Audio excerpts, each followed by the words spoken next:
Hey guys, it's Merce, and today I'm going to talk about two books, one that was recommended to me and one that was not. The first one is The Haunting of Ashburn House by Darcy, and the second one is A House of Ghosts by W.C. Ryan. This book was recommended to me by Stacy's Stories. I put her channel link below in the description.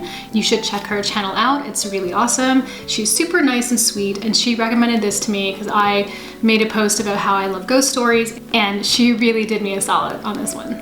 Adrian and her cat Wolfgang arrive to an old house perched up on a hill 20 minutes outside of a small town, and have come into this house because a distant relative has left it to Adrian.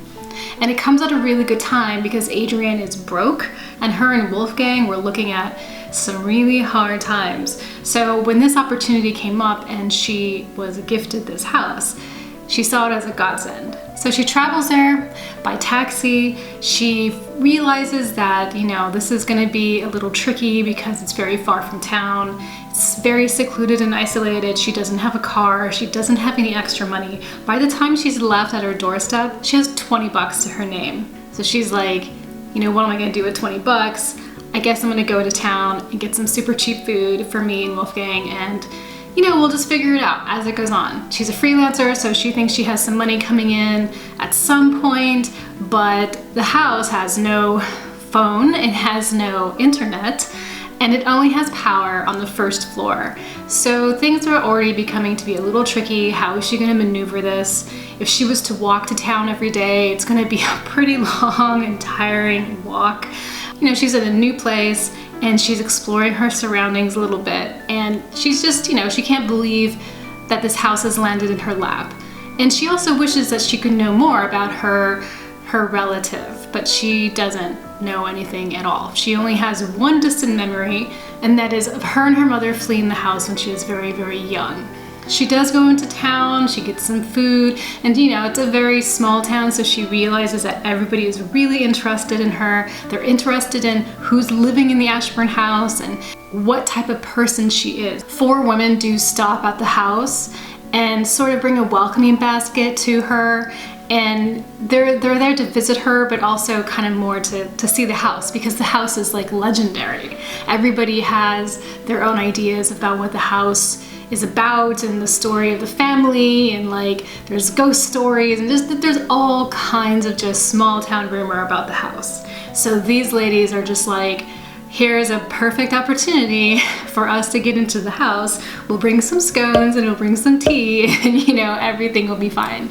And you feel for Adrian because she's very lonely. She's a young woman, she's 22, and she's hoping to make friends. We get to hear her internal dialogue, and she's like, oh, this could be a friend, this could be a friend. It's very sweet and endearing, and she's trying her very, very best to make these women feel at home and to also start a friendship with them. So it's after meeting these women is when Adrian really begins to sort of realize that the house is not particularly normal. It has strange carvings in it.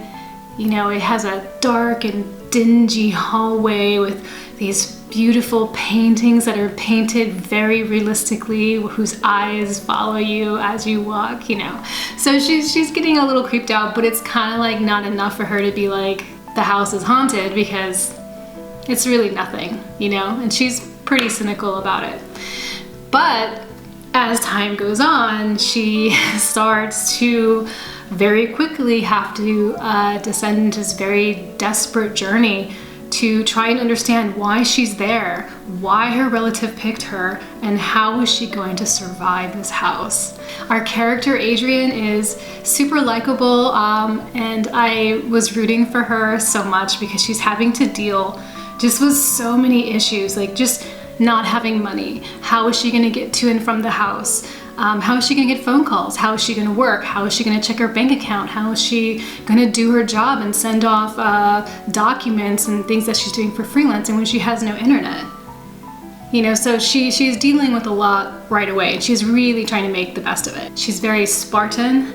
So she's very okay with just having the bare minimum until she can get to a better place. She seems to be very comfortable in that spot. She's also very inquisitive. She mulls things over. You get to hear her inner dialogue. So it's almost like a second character. We have like external Adrienne, and then we have an internal Adrienne, where we get to hear her thoughts, her internal thoughts and feelings and concerns, and also like her processing of things that are happening, which is actually very cool. And it comes off supernatural, not supernatural, but very natural. Like the internal dialogue is very, very natural. And I really like that a lot.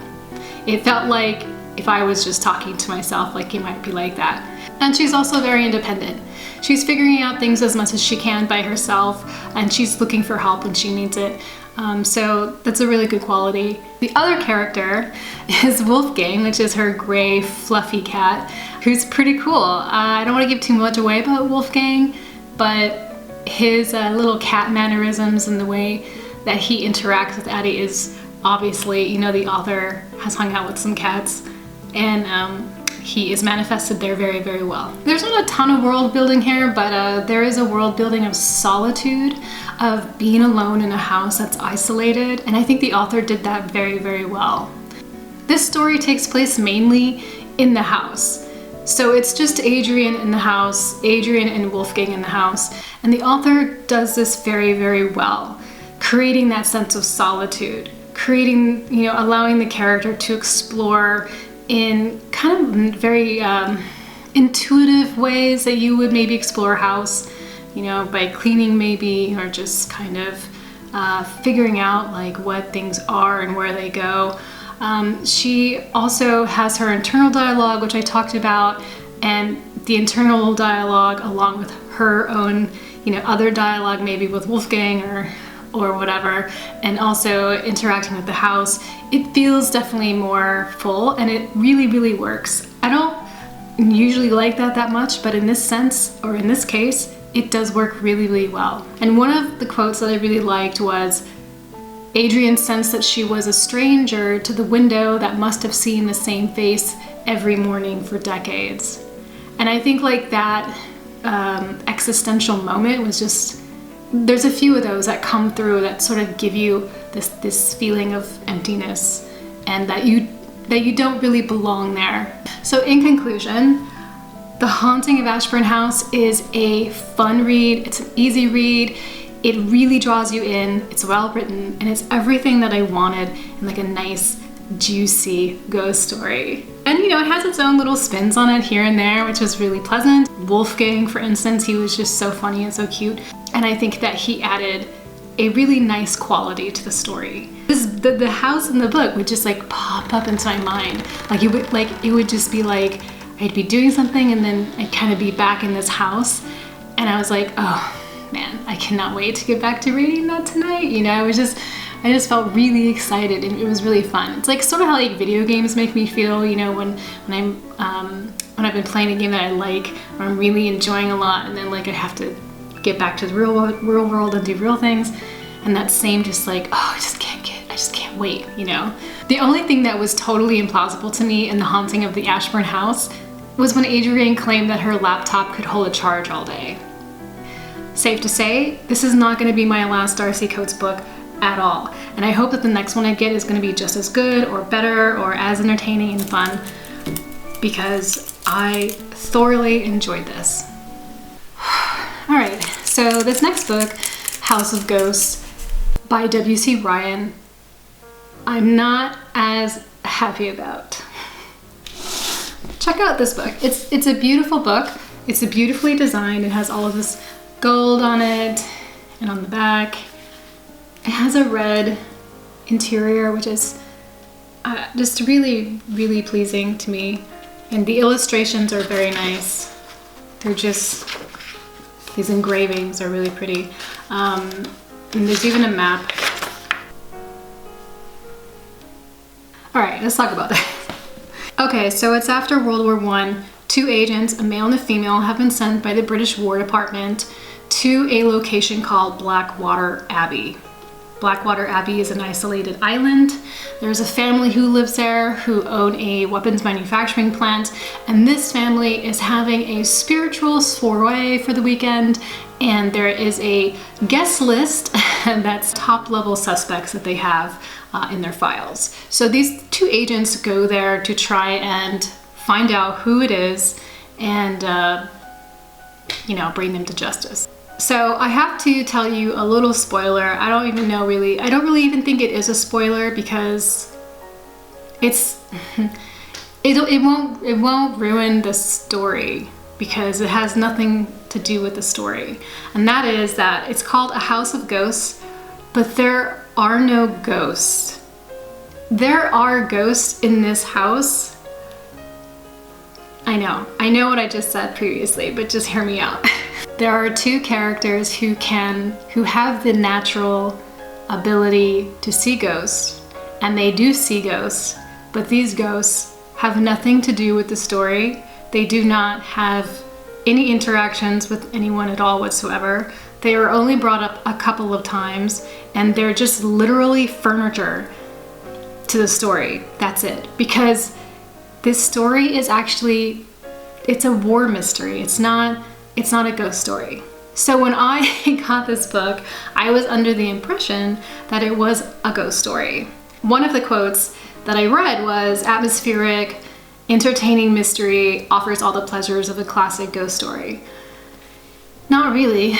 I mean, unless the ghost story is like the Nancy Drew type story or the Scooby-Doo type story where it's like, oh, you know, there's a ghost in that house. It's not a ghost, it's Mr. Johnson. You know, then okay, sure, but it's not a ghost story. And it's a decent war mystery. Like, I think this is one of those reads that you could just have for a weekend at the beach and it'd be totally awesome, but you know, it's not a ghost story. There's also some like pretty boring sexist stuff in there. Kate and Donovan are our agents, and Donovan is your basic manly man, knows how to do everything, you know, smells like, I don't know, musk and dirt or something. And Kate's intelligence and talents are broken down to just a glance. Her complexion was pale and clear, and the occasional glance she cast his way seemed to indicate intelligence. Okay. I don't know, just kind of like patronizing weird shit like that, you know, I don't like. These two also have a romantic relationship that doesn't make any sense in the 3 days that they are interred on the Abbey. And it's pretty much close to, if you were going to make two Barbies kiss, that's how sexy it felt, you know?